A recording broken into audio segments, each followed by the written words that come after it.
नमस्कार दोस्तों, स्वागत है आपका काइरोस यूपीएससी में right time at right moment. तो चलिए शुरुआत करते हैं आज हमारे 2 दिन के करंट अफेयर्स एमसीक्यू की। सबसे पहला एमसीक्यू आपके सामने है, consider the following statement regarding Maldives politics. देखिए अभी क्या हुआ है, तो मालदीव्स में अभी वहाँ पे प्रेसिडेंट जो है, यह प्रेसिडेंट का क्या हुआ था, चुनाव हुआ था। क्या हुआ था, वहाँ पे इलेक्शन हुआ था, ठीक है। और उस इलेक्शन में उनके जो अभी लेटेस्ट नए प्रेसिडेंट बने हैं, यह प्रेसिडेंट कैसा कहा जाता है उनको, यह है प्रो चाइनीज़, ठीक है। यह प्रो चाइनीज़ जो प्रेसिडेंट है, उन्हीं की वजह से मालदीव्स में पॉलिटिक्स में इंडियन के जो इंटरेस्ट है, हमारे भारतीय विदेश नीति के तहत ये एक बुरी स्थिति बनी हुई है। क्योंकि जो भी मालदीव में आएगा, यह अगर प्रो चाइनीज़ होगा तो हमारे लिए दिक्कत की बात है, ठीक है। चलिए उसी के रिगार्डिंग 4 सेंटेंस दिए हैं, आपको बताना है उनमें से सही सेंटेंस। कितने सेंटेंस सही है। पहला, Maldives has a parliamentary form of government, तो ये बात। दूसरी, the president is directly elected by citizen by secret ballot. तीसरा, the president has a 5 term. चौथा, currently there is no bar how many terms once could get elected as so the president of Maldives. देखिए जो भी world में important country है, ठीक है, और उन सारी इम्पोर्टेंट कंट्रीज़ में अगर कोई हमारे नेबर में है, तो हमारे लिए उनके वहाँ की पॉलिटिकल परिस्थितियों के बारे में पता होना चाहिए। तो पहला चीज़ कैसा है, गलत है, क्योंकि वहाँ पे पार्लियामेंटियर फॉर्म ऑफ गवर्नमेंट नहीं है, ठीक है। तो वहाँ पे अगर पार्लियामेंट फॉर्म होता तो वहाँ पे प्राइम मिनिस्टर जो है वह ज़्यादा महत्वपूर्ण हो जाते, लेकिन ऐसा तो नहीं है। तो पहला सेंटेंस गलत है। दूसरा, the president is directly elected. Yes, directly elected, क्योंकि उनके यहाँ पे कैसी है, एग्जीक्यूटिव गवर्नमेंट है, ठीक है, एग्जीक्यूटिव गवर्नमेंट है। तो दूसरा सेंटेंस सही है। तीसरा, president has a 5 year term, ये बात भी सही है, वहाँ पे 5 साल देते हैं। जैसे कि आपको पता होगा यूएसए में कितने हैं, यूएसए में सिर्फ 4 साल होते हैं, ठीक है।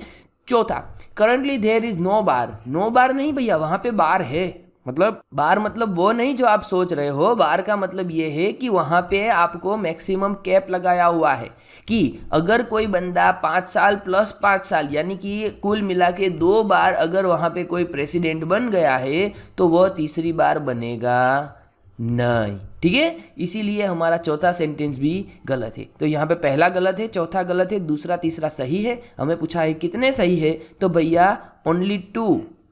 देखिए क्या हुआ है कि मालदीव्स में प्रो चाइना कैंडिडेट अभी जीत के आए। चलिए आप एक काम कीजिए, आप बताइए कि उन प्रेसिडेंट का नाम क्या है, ठीक है, और उनके पुराने वाले जो प्रीवियस जो है, यह प्रीवियस वाले प्रेसिडेंट का नाम भी आप मुझे बताएंगे, ठीक है। चलिए यहाँ पे देख लीजिए, एग्जीक्यूटिव प्रेसिडेंसी की बात किया हमने, वहाँ के डायरेक्ट सिटीजन्स भी वहाँ पे क्या करते हैं, वहाँ पे इलेक्ट करते हैं। 5 साल की टर्म होती है, हालांकि एक बार क्या हो सकते हैं, री इलेक्ट हो सकते हैं, ठीक है। चलिए यहाँ पे देख लीजिए मैपिंग में थोड़ा कि मालदीव्स कहाँ पे आया है। देखिए ये जो मैं बॉक्स बना रहा हूँ, ये है मालदीव, और मालदीव का कैपिटल है माले। उसके नीचे आप यहाँ पे देखोगे डियागोर्सिया है। उसके बाद ब्रिटिश इंडियन ओशन टेरिटरी के बहुत सारे क्या है, यहाँ पे आइलैंड आए हुए हैं।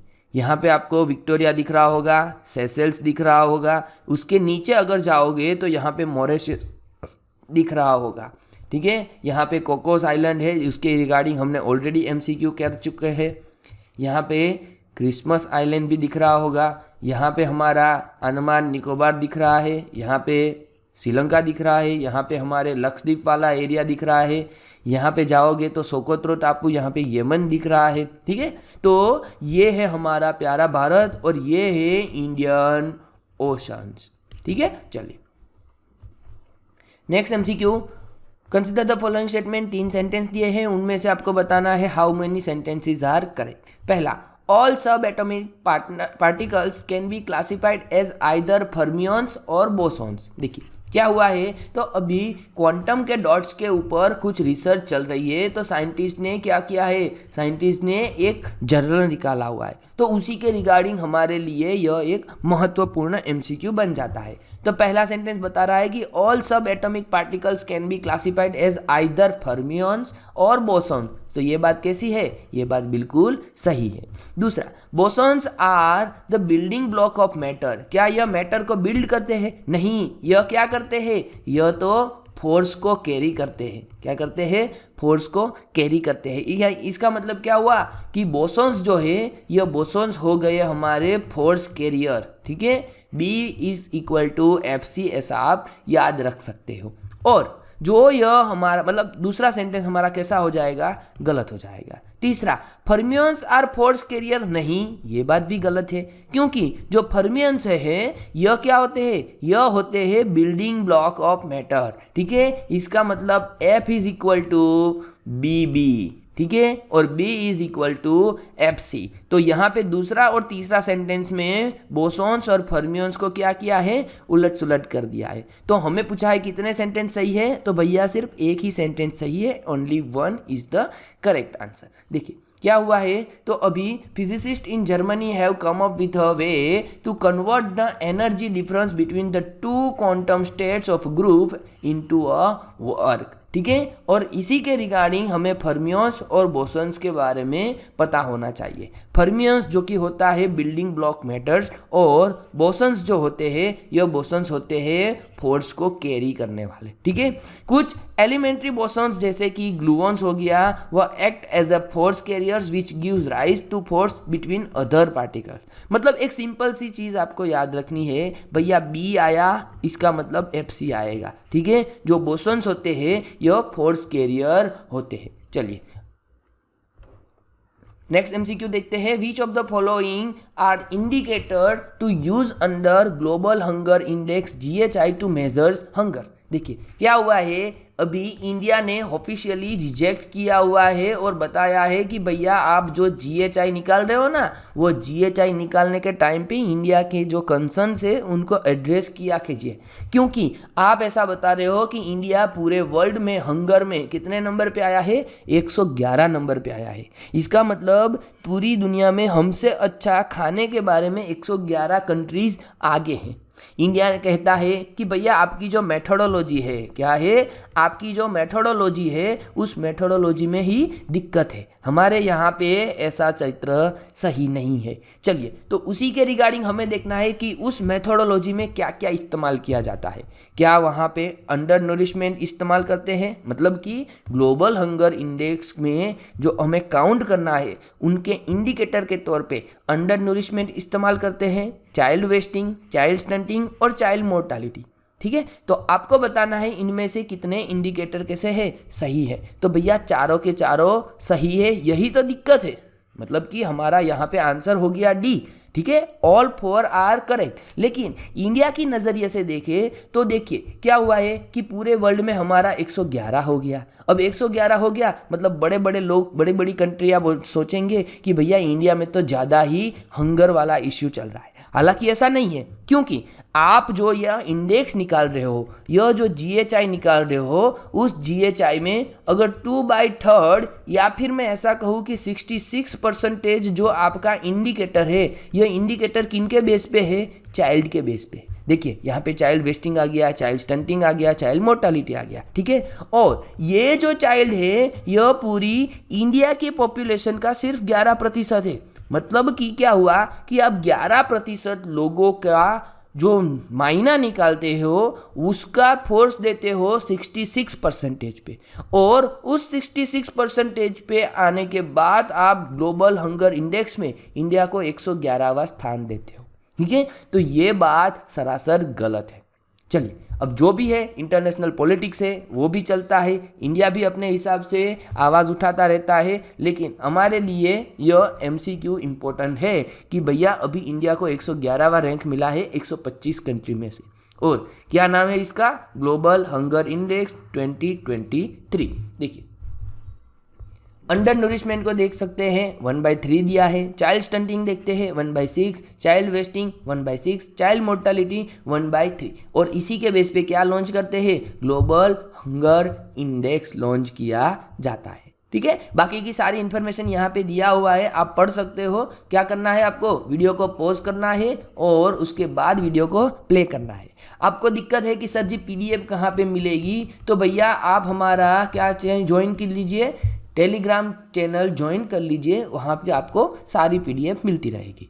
चलिए next MCQ, which state has recently unveiled a statue of Lachit Borphukan. देखिए माफ़ कीजिएगा अगर मैं प्रोनाउंसिएशन गलत कर रहा हूँ तो, लेकिन आपको बताना है कि लचित बोरफुकन अभी न्यूज़ में थे। क्यों? क्योंकि उनका क्या हुआ है, स्टैच्यू अनवेल हुआ है। कहाँ पे हुआ है? झारखंड में हुआ है, ओडिशा में हुआ है, अरुणाचल प्रदेश में या आसाम में। तो सबको पता होगा कि ये जो हमारे बहादुर व्यक्ति है, कौन, लचित बोरफुकन, यह थे आसाम से। ठीक है, तो Assam is the right answer. अभी क्या हुआ है, तो आसाम के चीफ मिनिस्टर हिमंत बिस्वा शर्मा जी ने उनका स्टेच्यू जो है उनको अनवेल किया हुआ है। अब लचित बोरफुकन जी कौन थे, तो आप इतना समझ लीजिए कि जो बैटल ऑफ सरायघाट 1671 हुआ था, उनमें वहाँ पे उन्होंने डिफीट किया था किनको, औरंगजेब को डिफीट किया था। ठीक है, तो ये इनकी वजह से आपको पता चल जाएगा कि औरंगजेब को 1671 में उन्होंने, मतलब कि औरंगजेब का जब टाइम पीक पे चल रहा था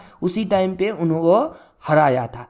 और यही है जिनकी वजह से इंडिया का नेवल फोर्स, हमारे छत्रपति शिवाजी महाराज के बाद किसी का नाम लिया जाता है तो यह है लचित बोरफुकन जी। ठीक है, तो आपको इनके बारे में पता होना चाहिए। हमारे ग्रेट योद्धा थे, ग्रेट सैनिक थे, और उन्हीं के बेस पे क्या किया जाता है, अवार्ड भी दिए जाते हैं। चलिए चलते हैं अगले MCQ की ओर।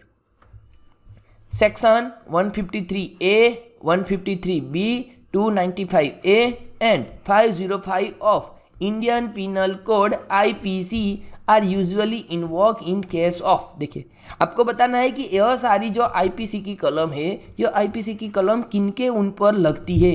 क्या कोई speech of promoting social disharmony के लिए इस्तेमाल करता है, कोई एफर्मी होती है, कोई एब्यूसिंग ऑफ मिसट्रीटिंग वुमेन के लिए होती है, या फिर शेड्यूल कास्ट और शेड्यूल टाइप के लिए। ठीक है, तो आपको बताना है यह IPC की पैनल कब लगती है। हालांकि अब क्या हो रहा है, आने वाले टाइम में जो अभी हमारे संसद में बिल पेश हुआ है कि हमें भारतीय संहिता कानून से IPC को रिप्लेस करना है, उसमें यह सारी जो सेक्शन है यह बदल दिए जाएंगे। लेकिन अभी आपको यह न्यूज़ में है तो आपको पता होना चाहिए कि यह जो सारी कलम है यह है speech to promoting societal disharmony. देखिए अभी क्या हुआ है, अभी आपको पता होगा कि एक न्यूज़ क्लिक करके जो चैनल है, उस न्यूज़ क्लिक चैनल अभी काफ़ी न्यूज़ में आ रही है।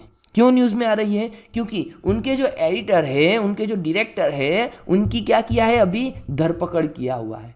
और वो किनके लिए किया है, तो यही रीज़न है कि उन्होंने क्या किया, सोसाइटी में डिसहार्मनी फैलाई। माफ कीजिएगा, किनका किया है, डायरेक्टर नहीं, यह फाउंडर ही है। क्या है, न्यूज़ क्लिक के फाउंडर को अभी क्या किया है, दिल्ली पुलिस ने अरेस्ट किया है। तो section 153A, section 153B, section 295A और सेक्शन 505 को आपको डिटेल में यहाँ पे पढ़ना है, वीडियो को पॉज करके। चलिए चलते हैं अगले MCQ की ओर। बहुत आसान सा सवाल है, consider the following statement regarding 2028 Olympic. Olympic कितने साल में होता है, हर 4 साल में होता है। ओलंपिक के सिंबल में कितने सर्कल होते हैं, 5 सर्कल होते हैं, याद रखिएगा, ऐसा कुछ उनका सिंबल है। ठीक है, तो ये जो 5 सर्कल है, ये 5 सर्कल डिफरेंट किनको दिखाते हैं, कंटिनेंट को दिखाते हैं, याद रखिएगा। चलिए क्या पूछा है, 2 सेंटेंस दिए हैं, उनमें से आपको बताना है करेक्ट वाला। पहला, it will be held in Paris France. क्या यह पेरिस फ्रांस में होगा, नहीं, तो पहला सेंटेंस हमारा गलत हुआ। कहाँ पे होगा, यह होगा लॉस एंजलिस में। ठीक है, दूसरा, the international Olympic committee recently approved cricket to be included in 2028 Olympic. तो ये बात बिल्कुल सही है। पिछली बार क्रिकेट ओलंपिक में खेला गया था सन 1900 के आसपास। कितने साल हो गए सर जी, 123। ठीक है, 123 साल हो गए, उनके बाद फिर से क्रिकेट को ओलंपिक में इंट्रोड्यूस किया जा रहा है। तो दूसरा सेंटेंस सही है, पहला सेंटेंस गलत है। तो यहाँ पे हमारा सही आंसर आ जाएगा ऑप्शन बी, 2 ओनली। देखिए यहाँ पे आप देख सकते हो कि हमारा जो यह 2028 का क्रिकेट इंक्लूडिंग जो हमारा ओलंपिक होने वाला है, यह होगा लॉस एंजलिस में। नेक्स्ट,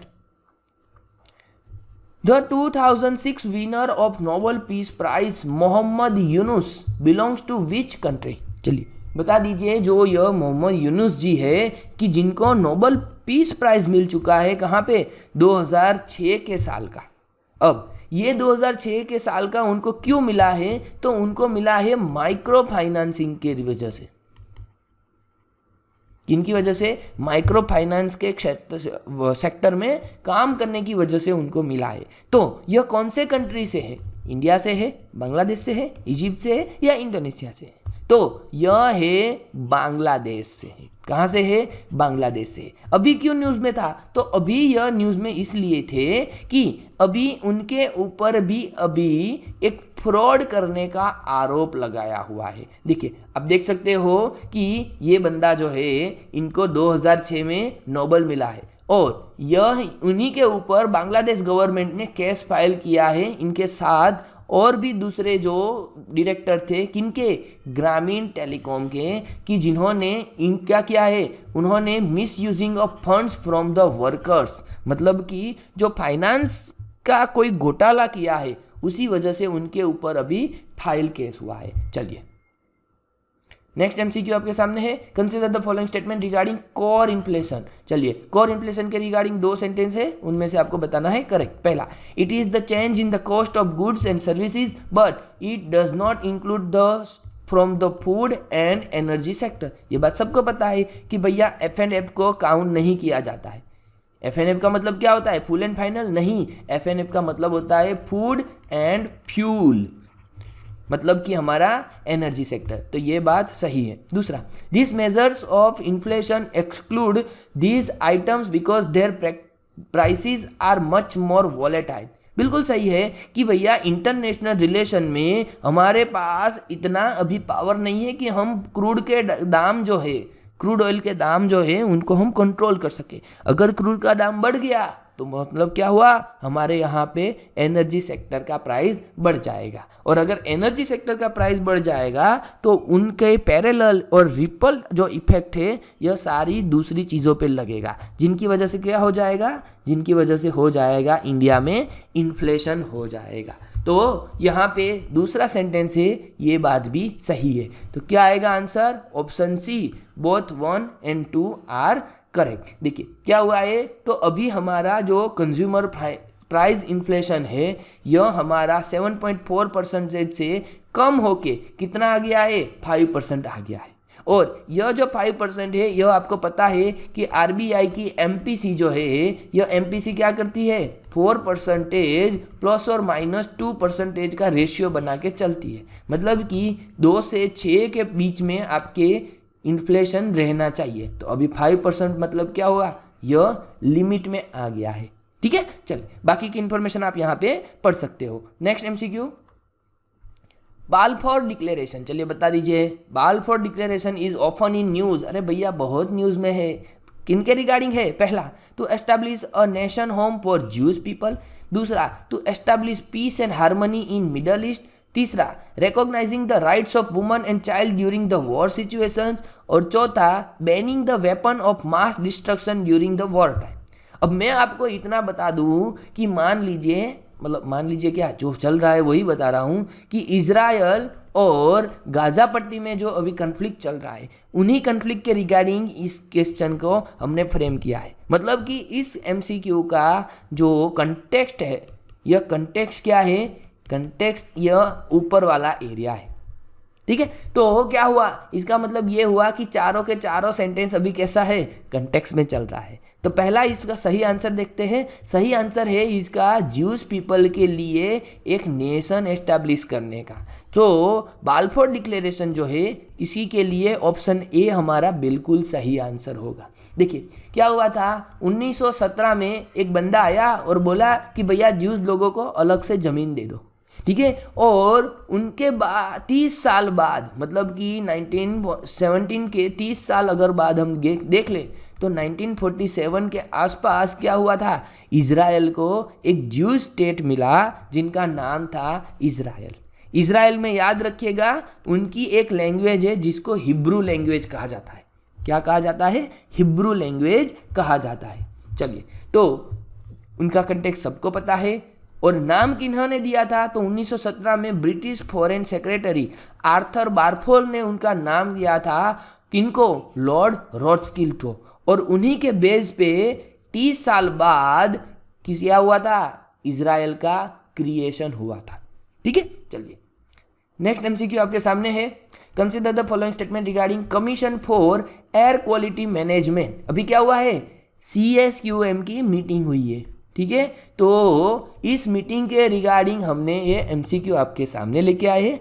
आपको सबसे पहले करना है वीडियो को पॉज, आंसर देना है और उसके बाद आपको वीडियो को करना है प्ले और लास्ट में बताना है कि सर जी हमारे इतने एमसीक्यू सही हुए, इतने एमसीक्यू गलत हुए। पहला, it is a statutory body which is setup for air quality management in national capital region and adjoining area.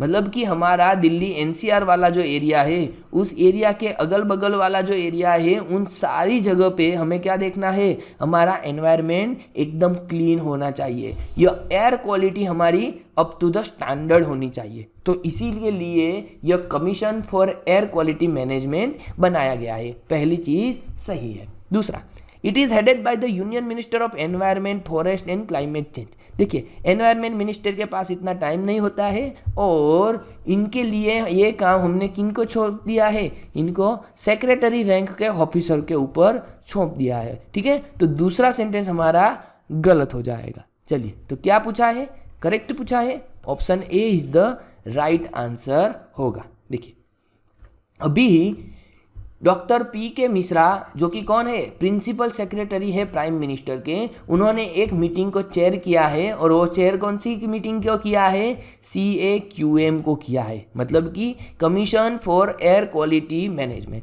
यह जो बॉडी है, यह एक स्टैट्यूटरी बॉडी है जिनको बनाया गया था, किनके अंतर्गत, इनको बनाया गया था एयर क्वालिटी मैनेजमेंट के लिए। तो ये थे हमारे आज के MCQ। मिलते हैं अगले वीडियो में, तब तक के लिए धन्यवाद। Thank you.